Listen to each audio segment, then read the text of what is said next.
नमस्कार, मैं हूं आपके साथ सोनिया। बुलेटिन की शुरुआत करेंगे। देहरादून के परेड ग्राउंड में लोक संवर्धन पर्व का शुभारंभ केंद्रीय अल्पसंख्यक कार्य मंत्री किरेन रिजिजू ने किया। कार्यक्रम में मुख्यमंत्री पुष्कर सिंह धामी और कैबिनेट मंत्री खजान दास भी मौजूद रहे। इस अवसर पर किरेन रिजिजू ने कहा कि ये आयोजन पारंपरिक शिल्पकारों और हस्तशिल्प को नया बाजार उपलब्ध कराने का महत्वपूर्ण माध्यम है। वहीं मुख्यमंत्री ने कहा कि राज्य सरकार उत्तराखंड के शिल्पकारों और उनकी सांस्कृतिक विरासत को राष्ट्रीय और अंतर्राष्ट्रीय स्तर पर पहचान दिलाने के लिए लगातार प्रयास कर रही है।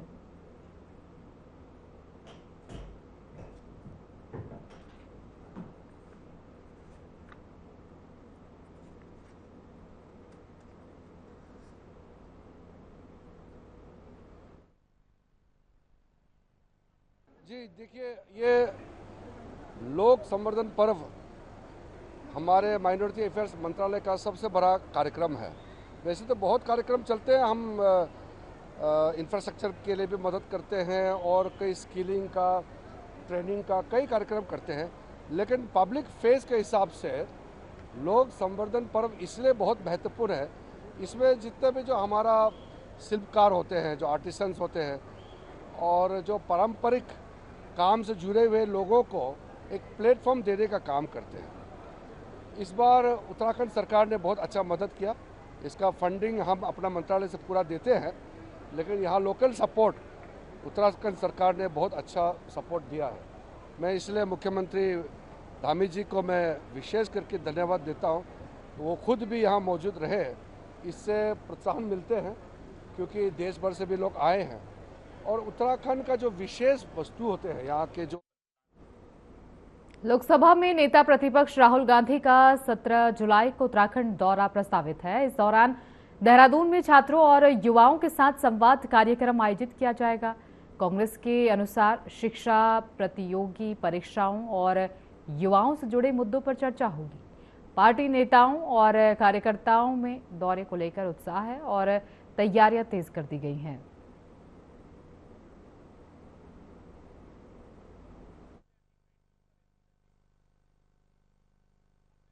आपने देखा कि आज के दिन देश में पेपर लीक का मामला, न जाने कितने बच्चों के भविष्य के साथ खिलवाड़ हुआ। कितने बच्चों ने खुदकुशी तक की। क्यों? उनको परेशान कर दिया। और ना केवल बच्चे, उनके परिवार, समाज, कितना भारी नुकसान हुआ। क्या इसका आकलन लग सकता है कभी? बच्चों के साथ अगर ऐसा खिलवाड़ करोगे, उनकी आवाज उठाने के लिए राहुल गांधी जी ने जो देश में जगह जगह, अब हमें खुशी है कि उत्तराखंड, क्योंकि उत्तराखंड स्टूडेंट्स का भी हब है और यहाँ से बच्चे, क्योंकि इतनी ज्यादा बेरोजगारी है, यहाँ से पलायन कर रहे हैं, छोटी छोटी नौकरियों के लिए देश के अन्य हिस्सों में जाते हैं, एक्सप्लॉयटेशन भी होती है। यहाँ पर क्यों नहीं बच्चों को रोजगार मिल। मुख्यमंत्री कार्यालय के आदेश के बाद 5 करोड़ रुपए से अधिक लागत वाली योजनाओं की मॉनिटरिंग कैबिनेट मंत्री सौरभ बहुगुणा को सौंपे जाने को लेकर राजनीतिक बयानबाजी तेज हो गई है। कांग्रेस विधायक प्रीतम सिंह ने कहा कि ये फैसला बताता है कि मुख्यमंत्री को अपने ही मंत्रियों पर भरोसा नहीं है। वहीं कांग्रेस के पूर्व प्रदेश अध्यक्ष करण मेहरा ने तंज कसते हुए कहा कि बीजेपी को ये जिम्मेदारी ऐसे नेता को देनी पड़ी जिसकी राजनीतिक पृष्ठभूमि कांग्रेस से जुड़ी रही है।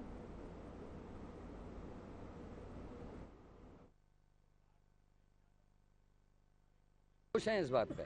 हम खुश इसलिए हैं कि वो हमारे व्यक्ति हैं और मैं बार बार आप सबके बीच में कहता था कि बीजेपी को शासन चलाना नहीं आता। मुद्दे लेके हिंदू मुसलमान करके जीत सकते हैं पर सत्ता चलानी नहीं आती। इतने बड़े मंत्रिमंडल में उनको कोई मिला ही नहीं। कांग्रेस में पले बड़े, कांग्रेस में ट्रेंड सौरभ बहुगुणा को जिम्मेदारी दी, तो उन्होंने हमारी बात को पुष्ट किया है कि कांग्रेस के लोगों को ही शासन चलाना, सत्ता चलाना आता है। जिनने दरिया बिछाई, आरएसएस के लिए काम किया, वर्षों तक बीजेपी के दूध में पले बढ़े, आज उन मंत्रियों को नीचे रख दिया और कांग्रेस के जो बीज हैं सौरभ बहुगुणा, उनको महत्वपूर्ण जिम्मेदारी दी है। हमारे लिए खुशी की बात है और हमारी मोहर लगी हमारी बात पे कि कांग्रेस को शासन चलाना आता है, बीजेपी को नहीं आता, इसलिए सौरभ बहुगुणा को इम्पोर्टेंट जिम्मेदारी दी है। देहरादून में कांग्रेस नेता संदीप दीक्षित ने प्रेस वार्ता में कहा कि पार्टी प्रगतिशील विचारधारा के लोगों को एक मंच पर लाने का अभियान चला रही है। उन्होंने कहा कि इससे जुड़ने के लिए कांग्रेस सदस्य होना जरूरी नहीं है, बल्कि संविधान और स्वतंत्रता आंदोलन के मूल्यों में विश्वास होना चाहिए। उन्होंने बताया कि उत्तराखंड में भी इस अभियान का विस्तार किया जा रहा है।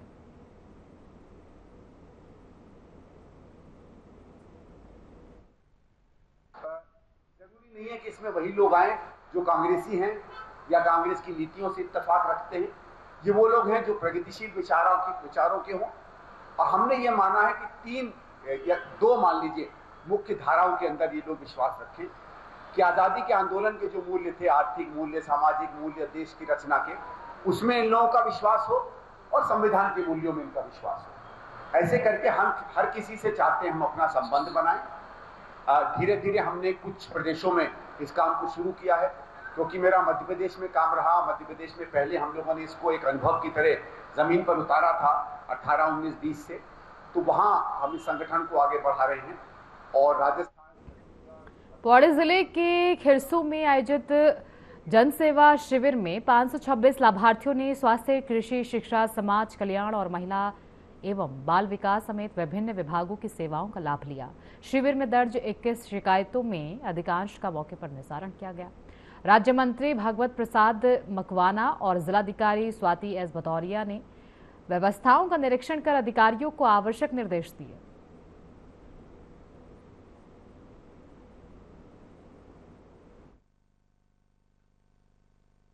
माननीय मुख्यमंत्री जी के निर्देशों के क्रम में आज जन की सरकार का आयोजन खिरसू ब्लॉक में किया गया और यहाँ माननीय राज्य मंत्री जी भी उपस्थित हुए। साथ में हमारे सभी जनप्रतिनिधिगण, हमारे जो आम जनता दूर से आए थे और साथ में हमारे विभागीय अधिकारी सभी उपस्थित थे। और जो शिकायतें प्राप्त हुई हैं उसके लिए भी निराकरण के लिए मौके पर ही निर्देश दिए गए हैं। और साथ में काफ़ी सारे हमारे स्टॉल्स भी लगे हैं। काफ़ी बड़ी संख्या में यहाँ लोगों ने इसका लाभ भी लिया है, चाहे वो समाज कल्याण का शिविर हो, हमारे जो स्वास्थ्य शिविर हो, सभी में बहुत बड़ी संख्या में लोगों ने लाभ भी यहाँ पे अर्जित किया। हमारे यशस्वी मुख्यमंत्री श्री पुष्कर सिंह धामी जी 4 जुलाई से 18 जुलाई तक सेवा पखवाड़ा पूरे राज्य में हर ब्लॉक में मनाया जा रहा है। यहाँ पर भी जिलाधिकारी Pauri, SDM Srinagar, BDO, DDO, block प्रमुख, बीडीओ, शिक्षा विभाग, समाज कल्याण विभाग, स्वास्थ्य विभाग, लोक निर्माण विभाग, आयुष विभाग, कृषि अधिकारी, आयुष से संबंधित बाल विकास, महिला कल्याण, बहुत सारे विभागों के आयुष्मान कार्ड भी बनाए गए हैं, आधार कार्ड भी बनाए गए हैं लोगों के।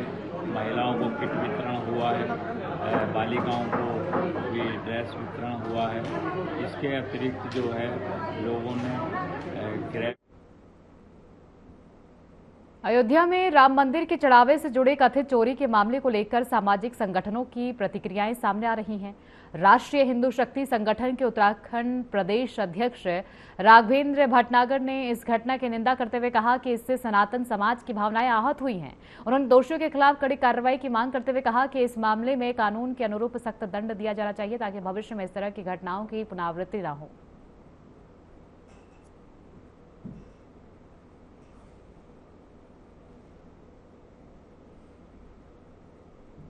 मानवता को शर्मसार किया हो या सनातन संस्कृति को शर्मसार किया हो या जिसने हमारी एक सनातनी आस्था को शर्मसार किया हो। अयोध्या प्राचीन युग से, प्रारंभ युग से ही एक वाद विवादों का हिस्सा रही। यहाँ पर प्राचीन समय से ही कई कलंक अयोध्या पर लगे हुए हैं। मंत्रादासी द्वारा एक कलंक लगा, फिर एक धोबी समाज के व्यक्ति जिसने अपनी पत्नी का सहारा लेकर माता सीता को वनवास भेजने पर मजबूर कर दिया, वो एक कलंक अयोध्या पर आज तक लगा हुआ है। तो ये कलंक कोई भी कलंक नहीं है, ऐसा इतना बड़ा कलंक नहीं है जो प्राचीन युग से कलंक अयोध्या पर लगते आए। लेकिन उसके लिए सनातनियों की आस्था अयोध्या से ना कभी टूटी और ना ही कभी टूटेगी। इस तरीके के दोष जिन लोगों ने एक कुकृत्य किया, उन्हें सरकार द्वारा और हमारे सनातनी समाज द्वारा और जितने महामंडलेश्वर, जितने हमारे मठाधीश शंकराचार्य द्वारा एक सजा का निर्धारित की जाएगी।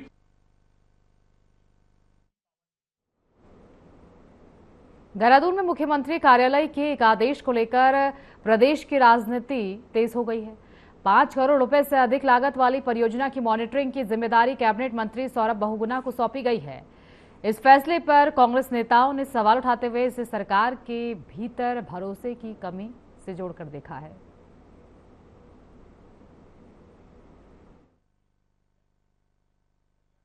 हम खुश इसलिए हैं कि वो हमारे व्यक्ति हैं, और मैं बार बार आप सबके बीच में कहता था कि बीजेपी को शासन चलाना नहीं आता, मुद्दे लेके हिंदू मुसलमान करके वो जीत सकते हैं पर सत्ता चलानी नहीं आती।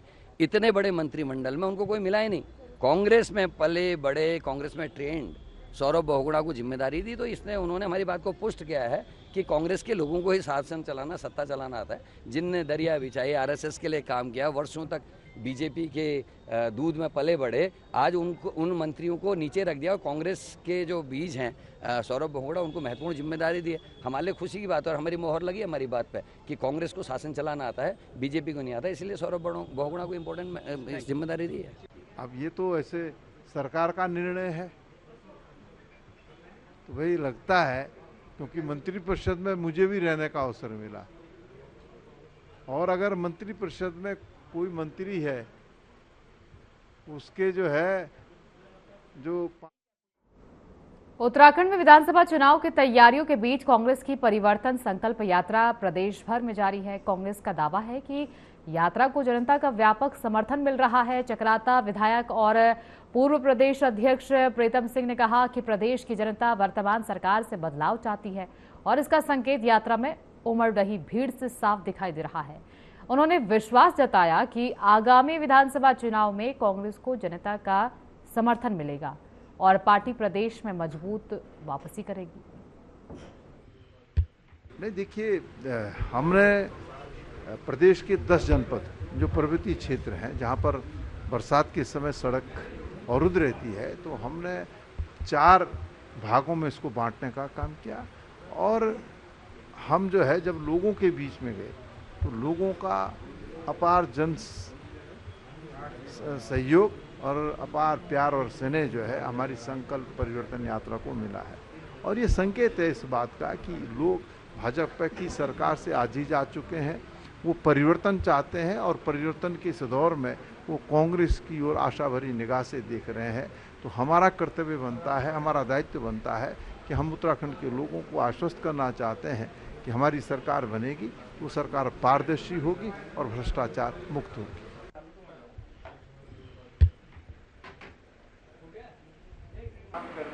देहरादून में कांग्रेस नेता और चक्राता विधायक प्रीतम सिंह ने राम मंदिर चंदे से जुड़ी कथित अनियमितताओं के मामले में निष्पक्ष जांच की मांग की है। उन्होंने कहा कि मामले की सच्चाई जनता के सामने आनी चाहिए। साथ ही बद्रीनाथ और केदारनाथ धाम से जुड़े मामलों की भी जांच कर दोषियों पर कार्रवाई की मांग की।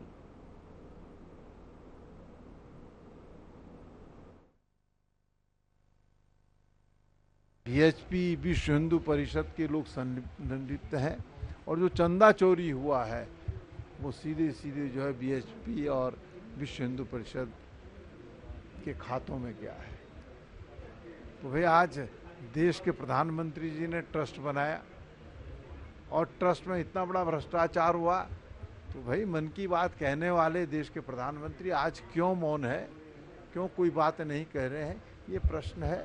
और आज उत्तराखंड के लोग भी कह रहे हैं कि सनातन की दुहाई दे करके जिन लोगों ने भगवान राम को नहीं छोड़ा उन पर हम कैसे विश्वास कर सकते हैं। यही हाल बद्रीनाथ का है, वहाँ पर भी जो है बड़े स्तर पर न जाने कितने लंबे समय से जो है ये जो है जो लोग श्रद्धा से बद्रीनाथ धाम में अर्पण करने का। जसपुर में एक युवक की मौत के मामले में परिजनों ने हत्या का आरोप लगाते हुए आरोपियों के खिलाफ सख्त कार्रवाई की मांग की है। परिजनों का कहना है कि युवक के साथ पहले मारपीट की गई थी, जिसके बाद उपचार के दौरान उसकी मौत हो गई। मामले को लेकर पुलिस को तहरीर सौंपकर हत्या समेत अन्य धाराओं में मुकदमा दर्ज कर आगे की जांच शुरू कर दी। हत्या कर दी क्योंकि दिन में उनकी कोई बोलचाल हुई थी किसी बात को लेकर और उसने उसे धमकी दी थी कार चालक ने कि मैं तुझे शाम तक मारूंगा। और जैसा उन्होंने बताया कि उसे घर से बुलाया किसी के द्वारा फ़ोन करके और वो एक्सीडेंट दिखाने के लिए गाड़ी से मारा गया, जो लग रहा है क्योंकि हमारे कभी बीजेपी के कार्यकर्ता आए थे, उन्होंने उसकी वीडियो दिखाई तो उनका घर वहीं पड़ता, वो गाड़ी मार के भागा है और उस गाड़ी पे 2 लोग। तो मेरा कहना है कि कानून जो है उसको सजा देगा, उसकी गिरफ्तारी होगी, क्योंकि माँ बाप कोई भी होगा उनकी सबकी इच्छा है कि उसको कड़ी सजा मिले, लेकिन तहरीर देना उसके लिए जरूरी है। बहुत जसपुर के लिए बहुत शर्मनाक घटना है, ऐसी घटना नहीं होनी चाहिए। थोड़ी सी कहासुनी में और ये नशे की हालत में उन्होंने आपस में झगड़ा हुआ दिन में इनका, और शाम को उसको गाड़ी से कुचल दिया गया। तो आरोपी बचने नहीं चाहिए किसी भी कीमत पर।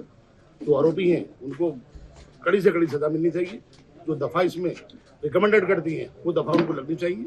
आरोपी किसी भी कीमत पर बख्शा नहीं जाना चाहिए, यही मैं कहूँगा। परिवर्तित क्या है यार, ये इतनी बड़ी पुलिस यहाँ पे है, इतना बड़ा प्रशासन लगा हुआ है, सारे काम छोड़ करके जो बिल्कुल घटना तो ओपन हो गई है, खुल गया केस पूरी तरह से। कोतवाल साहब ने पूरी तरह सारे पुलिस के हमारे कर्मी खड़े हुए यहाँ पे, सबने आश्वासित किया है।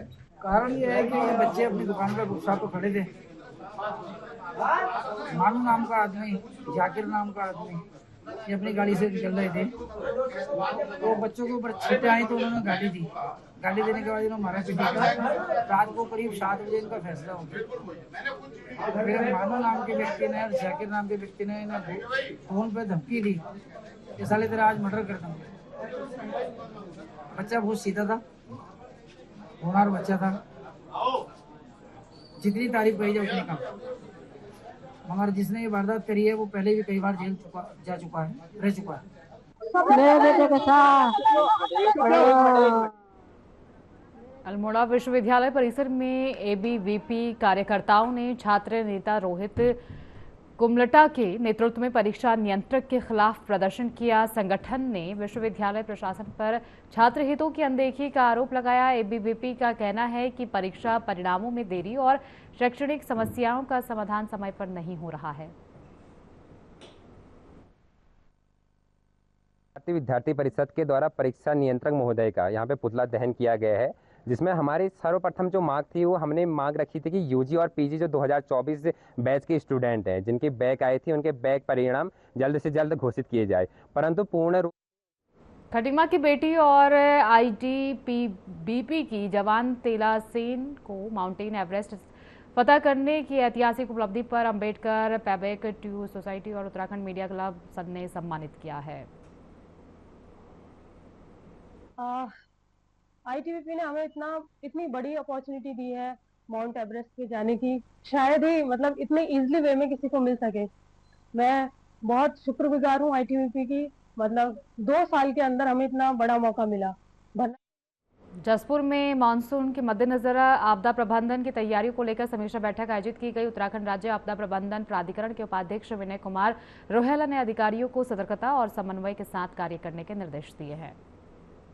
जी ने अभी विगत महीनों के अंतर्गत आपदा विभाग की अनेकों बैठक करके स्पष्ट रूप से निर्देश दिया है कि आपदा के अंतर्गत हमको लगातार 24/6 करके अपना तैयार रहना है। इन परिस्थितियों में जहां जहां भराव हो रहा है, पहले मानसून सत्र की पहली बारिश हुई है, उसके अंतर्गत विभिन्न प्रकार के भराव हुए हैं। मैं चूंकि जसपुर जिलाधिकारी नितिका खंडेलवाल की अध्यक्षता में दीनदयाल उपाध्याय गृह आवास विकास योजना के तहत प्राप्त आवेदनों की समीक्षा बैठक आयोजित की गई। बैठक में साल 2026-27 के आवेदनों की स्क्रूटनी की गई। डीएम ने आवेदकों से प्रस्तावित होमस्टे की जानकारी लेते हुए चयनित आवेदकों को समयबद्ध टूरिज्म के अंतर्गत हमारी स्कीम्स हैं, दीनदयाल उपाध्याय योजना की और वीरचंद्र वाली जो हमारी योजना है उसको चलते हुए हम लोग होमस्टे और होटल्स में सब्सिडी देते हैं। तो आज एक कमेटी की बैठक हुई थी जिसमें जो आवेदन आते हैं, तो टोटल हमारा इस वर्ष का जो टारगेट है वो वाहन और गैर वाहन में टारगेट मिल गया 27 है, और उसके साथ जो आवेदन आए हैं उसको हम लोगों ने स्क्रूटनाइज किया है। कमेटी स्क्रूटनाइज करती है और फिर उसको अप्रूव करने के बाद बैंक्स को भेजती है फॉर फर्दर प्रोसेसिंग। तो उसमें हम लोग लाभार्थी जो आवेदक हल्द्वानी लालकुआ मार्ग स्थित 3 पानी फ्लाईओवर पर स्कॉर्पियो और स्कूटी की आमने सामने की भिड़ंत में 3 युवकों की मौत हो गई, जबकि एक युवक गंभीर रूप से घायल हो गया। हादसे में राहुल समेत 2-3 लोगों की मौत हुई है और एक व्यक्ति गंभीर घायल है जिसका अस्पताल में इलाज चल रहा है। 10 बजे के आसपास जो फ्लाईओवर है उस पर एक स्कॉर्पियो और 4 युवक बताए जा रहे हैं, वहाँ पर एक स्कूटी पाई गई है। तो टक्कर होने से वो दुर्घटना घटित हुई है, जिसमें 3 युवकों की मृत्यु। रुड़की क्षेत्र के आसफनगर गांव के पास प्रतिबंध के बावजूद गंगनहर में कथित अवैध खनन का मामला सामने आया है। जेसीबी और ट्रैक्टर ट्रॉलियों से खनन का वीडियो सोशल मीडिया पर वायरल होने के बाद प्रशासन पर सवाल उठ रहे हैं।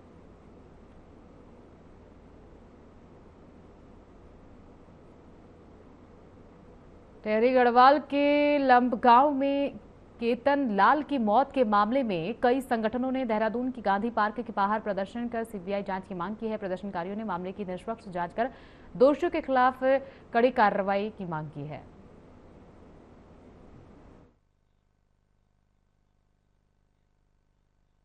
हम लोग कहना चाहते हैं कि जो केतनलाल की 8 जून को टिहरी गढ़वाल जिले के लमगांव क्षेत्र के देवल गांव में जो केतनलाल की निर्मम बर्बरता और राक्षसता क्रूरता से हत्या कर दी गई थी, उसके खिलाफ हम आज यहाँ पर हम लोगों ने आक्रोश जताया है और हमने चेतावनी दी है सरकार को कि अगर इस मामले की गंभीरता से जांच नहीं की जाएगी, सीबीआई जांच नहीं होगी, तो हम आगे उग्र आंदोलन करने को बाध्य होंगे।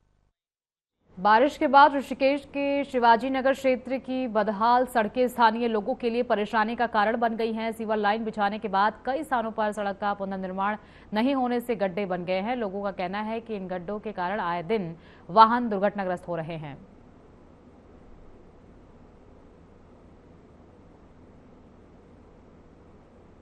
देहरादून में बीजेपी की बड़ी वर्कशॉप होगी। कार्यक्रम के लिए निजी होटल में राष्ट्रीय महामंत्री तरुण चुग, मुख्यमंत्री पुष्कर सिंह धामी, बीजेपी प्रदेश अध्यक्ष महेंद्र भट्ट और तमाम मंत्री, सांसद, विधायक समेत वरिष्ठ नेता मौजूद रहेंगे।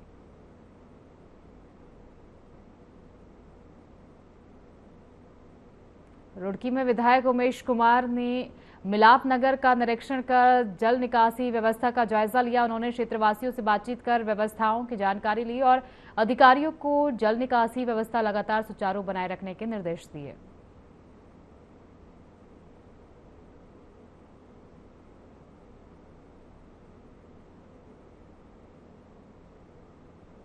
बुलेटिन में फिलहाल के लिए इतना ही। आगे की तमाम खबरों के लिए बने रहिए हमारे साथ।